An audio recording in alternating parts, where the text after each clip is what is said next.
Kata beliau, oleh karena itu ia berkewajiban untuk ridho kepada Allah dan bersyukur kepadanya atas bimbingannya kepada apa yang lebih baik bagi hambanya, meskipun ia tidak mengetahuinya. Di samping kita adalah hamba-hamba miliknya Allah, kita juga akan kembali kepadanya pada hari yang dijanjikan. Lalu setiap orang yang beramal diberi balasan karena amalnya. Jika kita bersabar dan mengharapkan pahala, maka kita mendapatkan pahala kita dengan sempurna di sisinya. Sebaliknya, jika kita berkeluh kesah dan tidak suka, maka kita tidak mendapatkan bagian selain kemurkaan dan luput mendapatkan pahala. Menyadari bahwa hamba adalah milik Allah dan akan kembali kepadanya merupakan faktor kesabaran yang terbesar. Ulaika, tafsirnya, mereka itulah, yakni orang-orang yang disifati dengan kesabaran tersebut. Alaihim salawatu min rabbihim, yakni akan mendapatkan keberkatan dari yang sempurna, atau salawat dari Rabbnya, yaitu pujian dan sanjungan. Warahmah, dan rahmat atau karunia yang besar. Di antara rahmatnya Allah kepada mereka ialah Dia memberi taufik kepada mereka untuk bersabar, yang dengannya mereka akan memperoleh pahala yang sempurna. Wa ulaika humul muhtadun, dan mereka adalah orang-orang yang mendapatkan petunjuk, yakni orang-orang yang mengetahui kebenaran. Dalam hal ini mereka mengetahui bahwa mereka adalah milik Allah dan mereka akan kembali kepadanya, serta mereka mengamalkan tuntunannya. Yang dimaksudkan ialah mereka bersabar karena Allah. Ayat ini menunjukkan bahwa siapa yang tidak sabar, maka ia mendapatkan kebalikan dari apa yang didapatkan dari orang-orang yang bersabar. Akibatnya ia akan mendapatkan celaan dari Allah, hukuman, kesesatan, dan kerugian. Betapa besarnya perbedaan di antara dua golongan itu. Betapa kecilnya kepenatan orang-orang yang bersabar, dan betapa besarnya kepenatan orang-orang yang berkeluh kesah. Artinya orang yang sedang ditimpa musibah, orang yang sabar punya penat, tapi tidak sebesar orang yang kalau berkeluh kesah. Karena dia sudah menghadapi masalah, berkeluh kesah lagi, dia jauh lagi dari rahmatnya Allah, jadi banyak sekali kerugiannya. Kedua ayat ini berisikan pemantapan hati dalam menghadapi musibah sebelum terjadi, agar musibah terasa ringan dan mudah ketika musibah terjadi. Menjelaskan apa yang harus dilakukan ketika musibah terjadi, yaitu sabar. Menjelaskan apa yang dapat membantu untuk bersabar, pahala yang diperoleh orang yang bersabar, dan mengetahui keadaan orang-orang yang tidak bersabar dengan kebalikan dari keadaan orang-orang yang sabar. Bencana dan ujian ini adalah sunnatullah yang telah berlalu kepada orang-orang sebelum kita, maka itu pun akan datang kepada kita. Dan Anda tidak mendapati perubahan pada sunnatullah. Juga menjelaskan macam-macam musibah. Umar bin Khattab pernah berkata, alangkah bagusnya dua balasan itu dan betapa baiknya tambahan itu. Maksudnya adalah ulaika alaihim salawatu min rabbihim wa rahmah. Mereka adalah orang yang mendapatkan keberkatan sempurna dan rahmat dari Tuhan mereka. Wa ulaika humul muhtadun, dan mereka adalah orang yang mendapatkan petunjuk. Dan ini adalah tambahan, yaitu sesuatu yang diletakkan di antara dua karung tambahan dalam timbangan. Maksudnya kalaupun ini sudah dapat rahmat, dia sabar, itu sudah solusi terbaik. Tambah lagi dapat salawat dari Allah, Allah akan tambahkan kepada dia pemberian-pemberian dan dikasihkan karunia, dan mereka dijanjikan mendapatkan petunjuk. Beberapa hadis menyebutkan sebagian musibah sebagai rahmat. Contoh misal, kehilangan anak. Banyak orang mengalami ini. Tentu variasi, ada orang melalui, ada musibah yang semua merata kita kena, seperti lapar, haus, dan seterusnya. Ada yang tidak semua orang kena. Ada orang Masya Allah punya anak 10 gak meninggal sama sekali. Tapi ada orang yang musibah kena dan mati anaknya. Ada orang subhanallah 4 kali hamil, 4 kali keguguran. Kuasa Allah. Ada orang buka usaha langsung dapat taufik. Ada orang mungkin buka usaha berapa kali baru dia berhasil. Gagal dulu terus. Contoh musibah atau cobaan yang datang teman-teman sekalian, yang sifatnya mungkin tidak umum tapi banyak orang yang mengalaminya. Seperti kehilangan anak. Imam Bukhari membuat bab judul khusus, bab fadl man mata lahu waladun fahtasaba. Bab keutamaan orang yang mati anaknya lalu ia mengharapkan pahala. Maksudnya dia sabar. Firman Allah, wa basyiris sabirin, dan beritakanlah berita gembira kepada orang-orang yang sabar. Kemudian beliau menyebutkan beberapa hadis, maksud Imam Bukhari.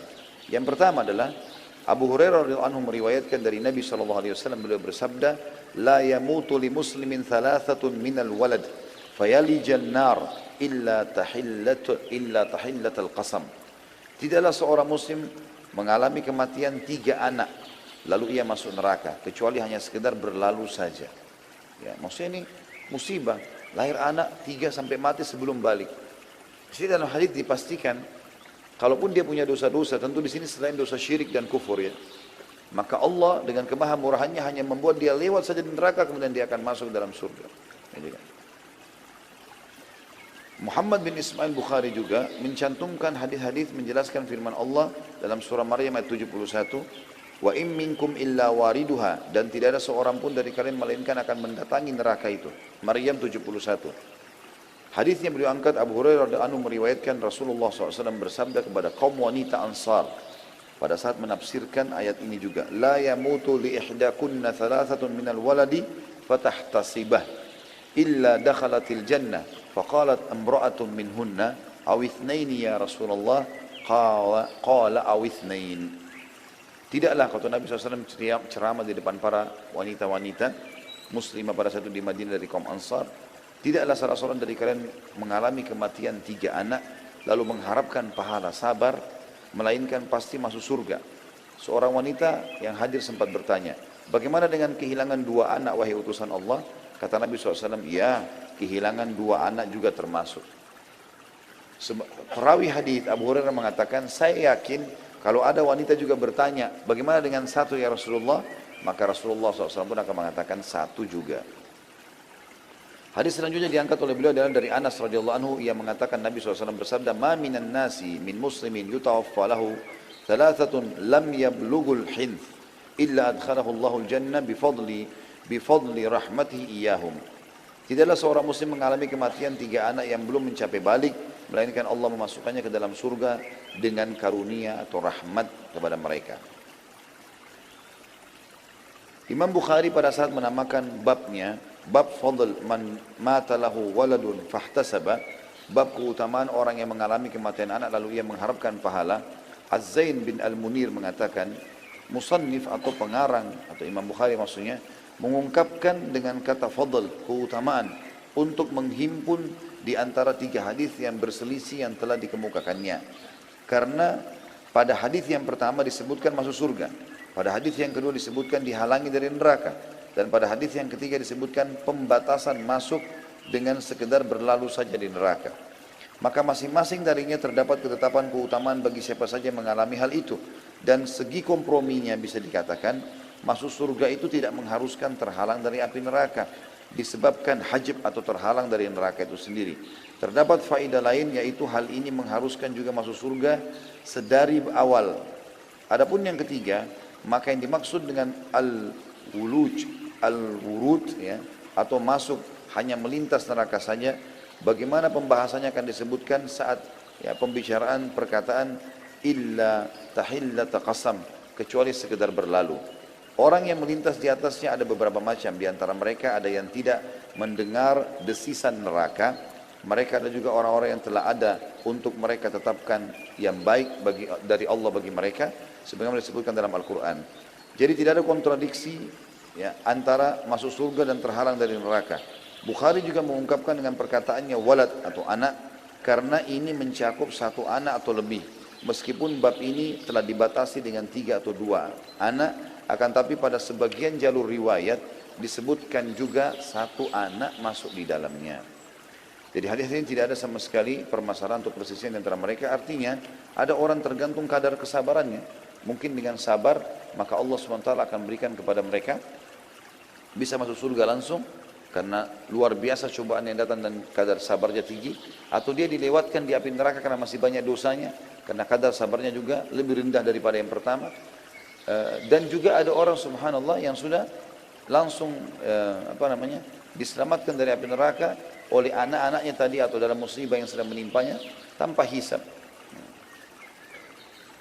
Kemudian diangkat oleh beliau, dikatakan juga musannif atau Bukhari mengangkat hadis dari Abu Hurairah secara marfu. Yaqulullahu ta'ala ma li 'abdil mu'min indi jazaa'un illa idza kabattu safiyatu min ahli dunya thumma ihtasab illa al-jannah. Allah berfirman dalam hadis qudsi, tidaklah hambaku yang beriman memiliki pahala di sisiku ketika aku wafatkan orang yang dicintainya dari ahli dunia, kemudian ia berharap pahala melainkan surga. Ibnu Hibban juga meriwayatkan, saya coba ringkaskan ya, karena ini di bab 8 ini kayaknya cukup panjang, atau di poin 8. Ibnu Hibban meriwayatkan dan Nasai bahwasanya Anas radhiyallahu anhu secara marfu meriwayatkan, man ihtasaba min sulbi thalathan dakhala jannah. Barang siapa yang mengharap pahala karena kehilangan anak ya 3, maka ia pasti masuk surga. Dan tidak ada perselisihan antara hadis ini dengan hadis yang menyebutkan juga 2 ataupun 1 orang. Tetapi yang dimaksud adalah makin banyak cobaan yang datang kalau sampai 3 anak, beda dengan kalau cuma 1 anak yang meninggal. Karena lebih berat, gitu kan? Apalagi kata para ulama lebih besar lagi pahalanya kalau seandainya 3 anak itu beruntutan meninggal semuanya. Gitu kan? Maka semua ini masuk dalam kadar pahala dan balasan yang akan datang kepadanya. Di antara hal yang diangkat oleh penulis adalah datangnya penyakit-penyakit. Tadi kehilangan anak. Datang penyakit apapun, dan penyakit yang disebutkan dalam hadis yang cukup berat adalah penyakit taun atau penyakit kolera. Abu Imam Bukhari meriwayatkan hadis, Sa'altu Rasulullah SAW anit taun fa akhbarani annahu adzabun yab'athuhu Allah ala man yasha wa anna Allah ja'alahu rahmatan lil mu'minin laisa min ahadin yaqa'u taun fayamkuthu fi baladihi sabiran muhtasiba ya'lamu annahu la yusibu illa ma kataballahu lah illa kana lahu mithlu ajri syahid. Aku bertanya kepada Rasulullah SAW tentang penyakit taun atau kolera, maka beliau mengabarkan kepadaku bahwasanya itu adalah azab yang Allah kirimkan kepada siapa saja yang dia kehendaki, dan Allah menjadikannya sebagai rahmat bagi orang-orang beriman. Tidak seorang pun yang terjangkit penyakit taun dari orang beriman lalu ia tetap di negerinya dan bersabar ya, lagi berharap pahala karena ia tahu bahwa ia tidak ditimpa kolera tersebut kecuali karena Allah telah menetapkannya untuknya, melainkan pada saat dia meninggal dia akan mendapatkan pahala syahid. Juga dalam hadis yang lain dikatakan fattaun dari Imam Ahmad, fattaunu syahadatun lil mu'minin wa rahmatun lahum wa rizqun 'alal kafir. Kematian penyakit taun adalah syahadah, mati syahid bagi orang beriman, dan rahmat bagi mereka. Tapi bagi orang kafir adalah siksaan. Baik. Kita tutup teman-teman sekalian dengan beberapa riwayat yang diangkat oleh beliau berhubungan dengan masalah taun ini. Ada juga banyak orang yang meninggal dengan syahid dan dia sabar. Seperti misalnya hadis yang menjelaskan siapapun yang mati terjungkal dari tunggangannya, tenggelam, kebakaran, bahkan wanita yang melahirkan, kecuali mereka akan mendapatkan mati syahid. Dan ini semua adalah pahala syahadah, dan ini semua menandakan mereka akan masuk ke dalam tingkat tertinggi surga dengan hanya bersabar dalam menghadapi semua itu. Dan juga disebutkan di dalam hadis bahwasanya orang mati syahid itu tidak selamanya harus di medan perang. Sebagaimana riwayat disebutkan Ibnu Mas'ud radhiyallahu anhu bahwasanya Rasulullah SAW bersabda, Inna aktsara syuhada'i ummati ashabul furush wa rubba qatilin baina as-saffaini lahi a'lamu biniyati. Mayoritas syuhada umatku adalah orang-orang yang mati di atas ranjangnya. Mayoritas umatku, syuhada umatku adalah orang-orang yang mati di atas ranjangnya. Betapa banyak orang yang terbunuh di antara 2 barisan, tapi hanya Allah saja yang mengetahui niat yang sebenarnya. Jadi banyak orang yang masuk medan perang, kelihatannya perkasa tapi sebenarnya bukan syahid. Tapi banyak orang yang mati di atas ranjang, justru Allah Subhanahu wa taala berikan dia pahala syahadah. Gitu kan. Kemudian yang terakhir teman-teman sekalian, dalil yang diangkat dalam poin 8 ini adalah hadis juga sahih secara marfu'. Utbah bin Abdi As-Sulami radhiyallahu anhu meriwayatkan, ya'ti syuhada'u wal mutawaffawna bit-ta'uni fayaqulu ashabut ta'un nahnu syuhada fayuqal unzuru fa in kana jirahuhum ka jirahi syuhada tasilu daman wa rihuha karihil misk wa hum syuhada fayajidunahum kadzalik. Nanti syuhada dan orang-orang yang mati karena taun akan datang ya. Dan orang-orang yang penyakit taun berkumpul dengan para syuhada, lalu mereka mengatakan kami juga mati syahid di hari kiamat. Maka dikatakan kepada para malaikat oleh Allah, lihatlah, jika luka mereka seperti luka para syuhada yang mengalirkan darah dan aroma mereka seperti aroma kasturi, maka mereka syuhada. Dan ternyata pada saat dilihat, Allah pun membuat dari tubuh mereka keluar darah dan juga mengeluarkan bau kasturi, yang menandakan memang mereka akan mendapatkan mati syahid atau pahala syahada itu.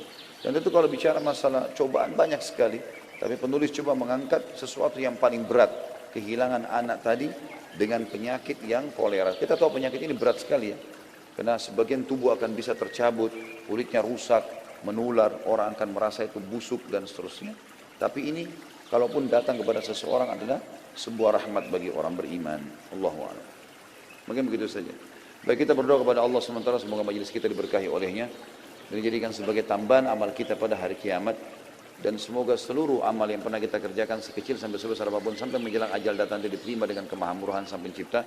Dan semoga semua dosa yang pernah kita kerjakan tidak terkecuali dari yang kecil sampai yang besar semuanya diganti dengan kemahamurahan Allah menjadi pahala. Kita selalu mendoakan agar semua yang sakit disembuhkan penyakitnya, semua yang terlilit utang dilunasi utangnya, yang belum dapat pekerjaan dimudahkan pekerjaannya, yang belum menikah dimudahkan mendapatkan pasangan yang baik, yang belum memiliki keturunan diberikan keturunan yang baik, yang saleh dan salihah. Dan juga tentunya kita berharap semua yang masih hidup diberikan atau dimudahkan untuk diampuni segala dosanya.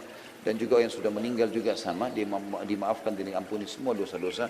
Kedua orang tua kita, seluruh muslimin dan muslimat yang hidup dan juga yang sudah meninggal. Dan kita selalu mendoakan negeri kita agar selalu aman, tentram, damai. Seluruh muslimin berdaun di bawah ukhuwah Islamiyah dan diangkat perselisihan di antara mereka. Dan semoga seluruh ibadah kaum muslimin di Indonesia secara khusus dan umumnya wilayah-wilayah muslimin kembali kepada wahyu Al-Quran dan Sunnah.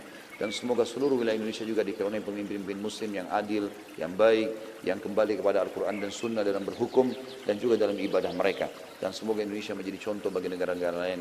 Sebagai penutup, tidak pernah kita lupa saudara kita di Palestina, di Syria, di Yaman, di Irak, di Myanmar, di Ahsa, dimanapun bagaimana sedang tertindas. Semoga Allah ikhlaskan niat mereka, terima para syuhada mereka, mulakan Islam di tangan mereka dan tangan kita semua. Dan semoga Allah partisipasikan kita bersama mereka di pahala baik dengan doa, dengan harta juga dengan jiwa kita. Dan semoga Allah dengan kemahamurahnya menyatukan kita semua di surga firdausnya tanpa hisab. Sebagaimana satu kita di majlis ilmu yang mulia ini. Kalau ada benar dari Allah, kalau ada salah dari saya mohon dimaafkan. Subhanakallahumma bihamdika, asyhadu an la ilaha illa anta astaghfiruka wa atubu ilaik. Wassalamualaikum warahmatullahi wabarakatuh.